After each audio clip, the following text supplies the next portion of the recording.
Fiqh dia mengatakan bahawa rasuah itu sedekah. Pegang tu. Itu pegangan mereka, rasuah itu sedekah. Saya minta Datuk Dolah apa Datuk Lasani yang bagi Datuk tolong ulas sikit Datuk. Apa Datuk buat di Terengganu ni Datuk? Datuk Tekun ni. Assalamualaikum warahmatullahi taala wabarakatuh. Selamat. Mana yang telah dilalui daripada kempen yang saya pergi di Terengganu. Dia pergi kedai kopi, pergi mana-mana forum. Ya. Masalah syurga neraka.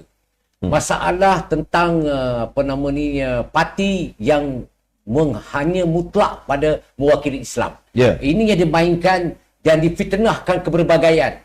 Datuk Seri Anwar akan membenarkan LGBT lah, membenarkan negara jadi kafir lah, jadi Yahudi lah, apa semua macam.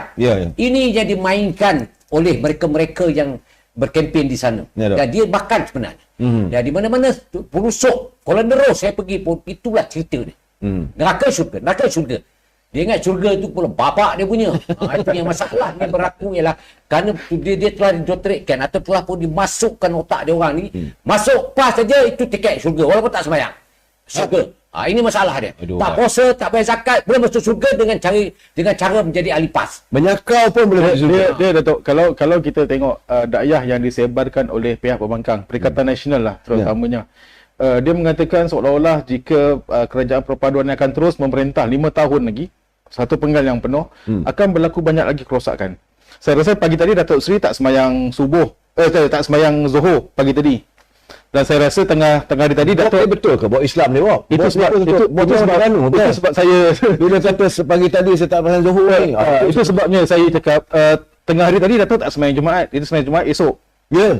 Maksudnya selepas hampir setahun kerajaan madani ini mentadbir negara, kedudukan Islam itu tidak tercabar pun. Betul. Tidak ada sebarang yang diubah. Tak ada perubahan pun. Perlembagaan kita pun setakat ini tidak ada terusik pun. Tahu. Jadi saya nak pulangkan kembali kepada Datuk. Seolah-olah syurga dan neraka itu di bawah bidang kuasa mereka. Itu yang diwacanakan di luar sana, termasuk di Kedah, termasuk di Kelantan dan Terengganu, yang mempamerkan Barisan Nasional dan Pakatan Harapan ini ialah parti yang melawan hukum Allah, yang melawan adat Melayu, yang nak menjahanamkan negara. Tapi 8 bulan tu, itu saya nak kupas sikit ni. Macam Mayadin cakap ni. Dia kata, apa Anwar buat 8 bulan? Apa Anwar buat 8 bulan tu takkan mata kamu tu buta, telinga kamu dipekak. Tengok apa yang telah Anwar buatkan. Sebut apa saja di dalam kelompok manusia dalam kategori dalam negara ni. Sebut nelayan, dia bagi pertukaran nelayan. Sebut pesawah, dia bagi pada pesawah. Yang kamu perintah 33 bulan, tu apa kamu buat? Yang Datuk Seri Anwar 8 bulan ini, penafian apa yang kamu nak lakukan? Dan tengok pelajar universiti, apa kemampuan universiti pergi. Dan sekarang ini tempoh yang dipanggil sebagai tempoh madani yang dibuat oleh Datuk Seri Anwar ni. Dia pergi ke sekolah, tengok tanda. Di situlah mulanya untuk mendidik anak-anak kita menjadi sebahagian daripada sautan Islam. Sebab dasar Islam kebersihan. Tak pernah fikir kan sebelum ni. Jadi apa yang kamu buat itu sebenarnya kamu telah pun menjahanamkan ekonomi negara, kamu telah pun menjarakan rakyat 2 tahun, kamu telah melingkupkan pendapatan rakyat dan kamu telah pun mensakau harta khazanah negara yang telah kamu gunakan, termasuklah dana wibawa yang kamu war-warkan untuk orang Melayu. Sebenarnya itu untuk tiket kamu nak merobak duit dalam negara. Apa punya sial orang macam ni. Dan tiba-tiba 8 bulan kami Anwar tak buat apa, Anwar bodoh. Kepala otak kau bodoh Anwar tu. Bodoh Anwar tu, rakyat mendapat keuntungan. Dan saya memang jelas dan saya cukup menjijikkan saya ni Datuk Seri. Bila dia dengan begitu sombong, Anwar tahu apa, Anwar bodoh. Kalau Anwar bodoh, takkanlah negara-negara luar datang melabur dalam negara Islam melapasi 200 bilion. Oh, dahsyat. 200 bilion dolar Amerika. Dan sekarang ini nak masuk lagi. Dihubungi oleh negara-negara besar. Dia mengatakan tahniah dan akan meneruskan kerjasama jalinan ekonomi. Dan ini sebenarnya mempamerkan kepada kita bahawa sedarlah orang Melayu. kamu kena ada pemimpin yang ada integriti yang tinggi. Ya. Dan dia dah jelas, sejelas-jelasnya apabila dia kata mendasarkan negara ini sebagai negara medani. Ya. Apa maksud medani? Hajamilah. Ini bila sebuah medani, oh macam Firaun. Apa cerita ni? Saya pun tak faham. Dalam zaman Firaun dulu dia tolong orang ke? Dia bagi orang platform untuk pendidikan ke? Ya. Dia pertahan ialah kuasa. Ya. Kuasa yang dia kata dia itu adalah Tuhan. Ya. Dan yang kita ni nak kuasa, kita nak sakau duit negara.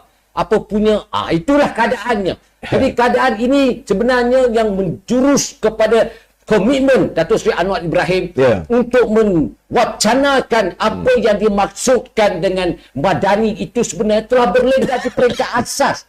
Bob, asas tu maksudnya tandas pun dia beri peruntukan 70,000 setiap sekolah untuk pastikan sekolah tu bersih, anak-anak dapat pendidikan dengan kebersihan sebab bersih sebahagian dari tuntunan Islam. Jadi ini adalah awalnya lahirnya prinsip atau dasar kerangka madani yang sebenar. Untuk mengimplementasinya, kita harus bersama-sama dengan Perdana Menteri untuk kita nak menyaut apa itu definisi madani sebenar. Datuk, sebenarnya tu kalau kita tengok saya nak minta Datuk siapkan pastikan Datuk ada ubat sikit sebab Datuk nampak garang ni. Bukan, ini kita macam ni Datuk Seri. Sakit hati macam baru ni. Bila Mahathir kata Anwar diktator, baru polis panggil, baru yang kamu masukkan orang IC, kamu lingkupkan masa depan orang, kamu buat fitnah. Okey, ini baru pusingan pertama. Panas. Aircon dua-dua ni hidup kita. Tapi dah panas ni. Okey, sebenarnya saya penghayatan saya di Terengganu, ternyata rakyat Terengganu seolah-olah menolak usaha yang dilakukan oleh Yang Amat Perdana Menteri. Saya hadir dalam beberapa siri ucapannya. Datuk Seri Anwar Ibrahim dia menyatakan bahawa di Terengganu dia sanggup memindahkan daripada Pasir Gudang. Ini Aramco sudah mau melabur di Malaysia ni sejumlah 25 bilion dolar Amerika dah tu. Okey, akan dibawa Datuk Seri Anwar Ibrahim memujuk pimpinan di negeri apa semua, bawa pindah ke negeri Terengganu.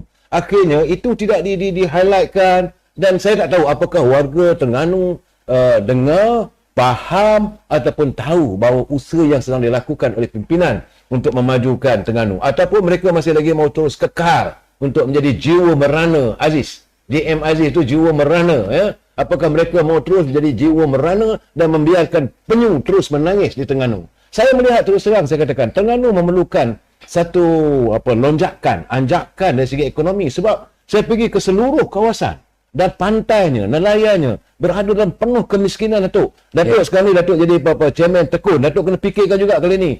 Bagi saya lah, soalnya kita tak boleh menghukum mereka sebab bagaimanapun walaupun 32-0 tapi Bob, saya nak cakap terus terang, kita tak hilang deposit. Tidak memalukan walaupun ada penolakannya. Dan saya bercakap terus terang, saya katakan, saya amat menghormati warga keadilan. Jadi Datuk, mereka kekal. Dari segi saya tengok, dari segi keputusan undi, keadilan tak lari. Cuma yang lari ini masalahnya parti saya. Malam tadi saya dah bercakap dah, saya dah berlasah dah. So saya haraplah Presiden parti saya akan membuat satu tindakan ataupun satu usaha untuk bagaimana untuk menerangkan supaya budaya cah keting, budaya bila aku tak dapat, biar semua orang tak dapat, ini perlu diubah. Kan? Beza ya, Bob. Saya rasalah itu keadaannya 32-0, satu benda tak pernah berlaku dalam sejarah. Belum pernah berlaku dalam sejarah. Kita mengalami kekalahan 32-0, mana-mana parti pun satu ketika dulu dalam keadaan UMNO, Barisan Nasional kukuh gigih berada di hadapan zaman Pak Lah tahun 2004 bila UMNO Barisan Nasional dapat sampai 190 kursi parlimen, lebih daripada two-third. Masih lagi Terengganu ada lagi dia punya batu nisannya. Kali ini dia tak bagi tinggal pertunjukan, wuyup seuyup-uyupnya. Saya minta Datuk Sri, sebelum tu saya nak tanya, adakah 32-0 di Terengganu ini memberikan satu tadbir urus kepada kerajaan negeri Terengganu dengan lebih telus ataupun proses semak imbang di dalam Dewan Negeri tu tak ada tu? Saya minta maaf Bob, dalam sekarang ni warga Terengganu, terima kasihlah sebab anda bersetuju untuk dipimpin oleh sebuah kerajaan yang tidak akan ada sembak dan imbang. There is no check and balance. Datuk, Tidak akan ada apa ini usaha sembang-imbang dan tak ada.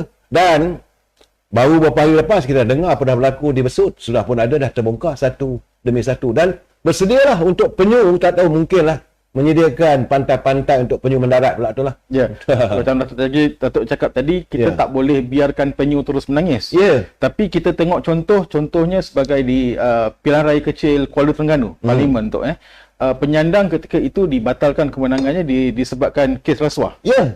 Tapi selepas diadakan pilihan raya kecil dan calon yang sama bertanding semula. Ya.